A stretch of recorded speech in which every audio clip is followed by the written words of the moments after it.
comment ça va depuis la Catalogne? La dernière fois qu'on s'était vu, c'était en Catalogne. Comment ça va depuis? Ça va impeccable, hein, je suis content. J'ai passé une bonne semaine au Catalogne. Avec l'équipe, on a réussi à avoir de bons résultats et je pense avoir bien récupéré. Je me suis bien entraîné sérieusement chez moi. Donc voilà, je viens ici sans regret, avec la condition du moment. Et puis je sais que c'est des courses qui me plaisent bien, donc je vais faire au mieux.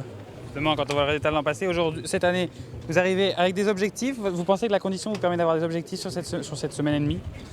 Oui, bien sûr qu'on est là pour gagner, hein. De toute façon, on a une équipe forte au départ encore, que ce soit avec des leaders comme Peter Vacock ou Gianni Mersman aujourd'hui. Même moi-même, c'est un bon test cette première classique pour la suite de la semaine. Donc c'est sûr que je vise un peu plus Liège-Bastogne-Liège et la Flèche Wallonne.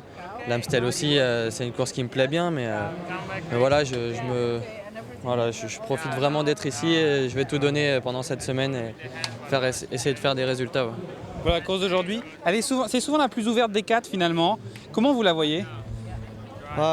C'est la troisième fois que je la fais. C'est à chaque fois plus ou moins le même scénario. C'est une course un peu d'attente, hein. Il faut être frais dans le final et avoir encore des ressources pour attaquer dans les circuits, sur le circuit final. Donc ça va être un peu de courir à l'économie, de bien être placé sur le circuit final avec l'enchaînement des bosses avec les pavés.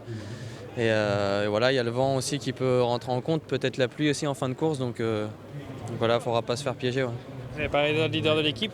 Dans l'équipe, il y a Gianni pour le sprint et vous pour l'attaque, on peut le résumer comme ça? Non, pas forcément. On a d'autres bons coureurs. Il y a Peter Vacock qui est en grande condition, qui a montré qu'il était aussi un prétendant pour s'imposer sur des courses comme ça. Je sais qu'il est en grande forme et c'est des courses aussi qui lui plaisent. Donc voilà, on a plusieurs cartes à jouer, on va s'en servir.